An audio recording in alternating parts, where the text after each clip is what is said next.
When the city sleeps, that's when ghosts come out. Not the kind that rattle chains, but the kind that whisper your name from corners you used to call home. Jay hadn't slept in 3 days. Every time he closed his eyes, he saw the flash of lights, red and blue, the look on Gomer's face before he vanished. He walked through Gomer's old block, the one they used to claim like kings.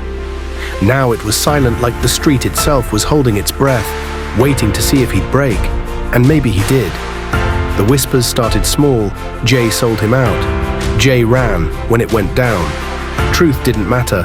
In Gomer's world, stories traveled faster than bullets, and once your name hit the wrong lips, it never came back clean. Jay started moving different. No more bright cars, no loud music, just hood up, head down, trying to fade into the same shadows that once made him. He went to the pier one last time, the place it all fell apart. The air still smelled of salt and smoke. The same bullet holes still marked the walls. He ran his hand across the cold metal and whispered, "Jay, you lied to me, brother." But deep down he wasn't angry at Gomer. He was angry at himself, because he believed a man who had already made peace with dying. For weeks Jay wandered through the city, cheap motels, darker alleys, a wallet thinning faster than the nights he tried to disappear, but you can't hide from the things that live in your mind. Every reflection, every face in the crowd. Somehow they all looked like Gomer. As if the city itself was wearing his memory, he started hearing the phrase again. Last light over Gomer, something they used to say back when it all felt like a game. It meant, if I go down, don't follow. But Jay had followed anyway, and now there was no one left to lead him back. One night, as the rain poured harder than ever, Jay stopped under a flickering streetlight. The glow kept fading in and out, like it couldn't decide whether to live or die. He thought about ending it all right there, to let the streets finish what they started. But then a stranger walked by, an old man in a torn coat, pushing a cart full of bottles. He looked at Jay, eyes heavy but kind, and said only one thing, "Old man's son, don't let the night name you." Jay didn't understand it then, but those words stayed with him, because for the first time in years, someone saw him, not what he'd done that night. Jay walked until the sun began to rise. The city looked different in daylight, not safer, just honest. The same streets that betrayed him still carried a strange kind of mercy, and as he watched the sky shift from grey to gold, he whispered to himself, "Jay, maybe Gomer's gone, but I'm still here." And for the first time the city slept, and Jay didn't. Because somewhere deep inside, a small light had survived. They say time heals, but time doesn't live in Gomer. Here memories rot, they don't fade. Weeks turned into months. Jay kept to himself, floating through the city like smoke. He had no friends now, just the streetlights that followed him home. Sometimes he'd catch his reflection in shop windows, and for a second he'd see Gomer staring back. Same eyes, same scars, same story written on a different face. People started saying Gomer was dead. Some said he ran, some swore they saw him on the other side of the city, running a new crew. Jay didn't care which version was true, because in his world truth didn't bring peace. It just brought more questions. Every night he walked the same route, the bridge, the pier, the alley behind the liquor store, the place where it all began, and every night he waited for a sign. One night it came, not from the sky, but from a letter slipped under his door. No name, no stamp, just one line written in shaky ink. "You still breathing?" Brother Jay froze. The handwriting, he knew it too well. It was Gomer's. The letter didn't say where to go, but Jay already knew. There was only one place Gomer would ever call home, the abandoned train yard at the edge of the city. When Jay got there, the world felt still, like even the air was waiting.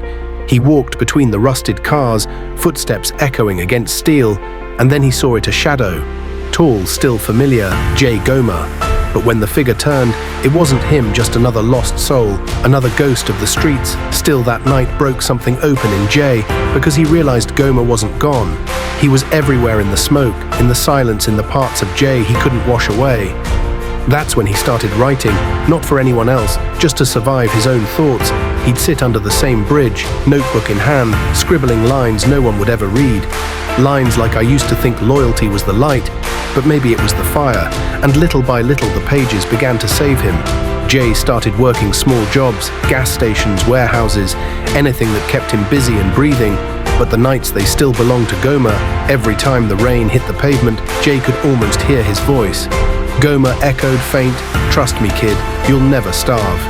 Jay smiled for the first time in months. A sad smile, but real, because maybe Gomer wasn't a ghost after all. Maybe he was just the part of Jay that refused to quit. And under that same broken streetlight, the same one that flickered through his worst nights, Jay whispered into the rain, "Jay, I forgive you, brother." His city didn't answer. It never does. But the silence that followed didn't hurt anymore. Sometimes the ghost we're running from is just the version of ourselves that refused to die. And for the first time, Jay stopped running. Every night ends, even in Gomer. The question is, what kind of man walks out when the lights come back on? Jay had seen too much of the dark to believe in miracles. But somewhere between the guilt and the silence, he started to believe in something smaller, something quieter, hope. He wasn't the same man anymore. The streets no longer whispered his name, the alleys no longer feared him. And somehow, that felt like peace. He moved to the south side, into a one-room apartment above a repair shop. No more loud cars, no more easy money, just the sound of traffic and time. He'd wake up early now, not because he had to, but because the sunrise finally meant something. Some mornings, he'd walk the same route he once ran from. Past the liquor store, the alley, the bridge. Everything looked smaller now, maybe it always was. He started talking to kids on the block, the ones hanging out after dark, the ones chasing that same rhythm he once mistook for freedom. He never told them who he was, he just listened. And sometimes that was enough. One night, a boy asked him, "Boy, hey old man, you ever run these streets?" Jay laughed, a real laugh, rusty but honest. "Jay, once, but I learned something. The streets don't remember names, only mistakes." The boy nodded, not fully understanding, but feeling the truth in it. That same night, Jay went back to the bridge one last time. The same place where he'd dropped his phone, the same place he'd almost lost his soul. The river below still carried the same reflection, city lights bending and breaking over the surface. He leaned over the rail, eyes fixed on the water, and whispered, "Jay, I made it out, brother." In that moment, he could almost hear Gomer's laugh, faint, distant, but proud. Jay took the old notebook from his coat pocket, the one he used to fill with regret. Now he tore out the last page and let it fall into the water. Words written in faded ink. Every light burns out, but if you keep walking long enough, you might just see the dawn. He watched it drift, carried away by the same current that once threatened to swallow him whole. And for the first time, he didn't feel afraid of tomorrow. The city began to wake. Headlights moved again, doors opened, voices returned. Gomer's world had changed, but so had Jay.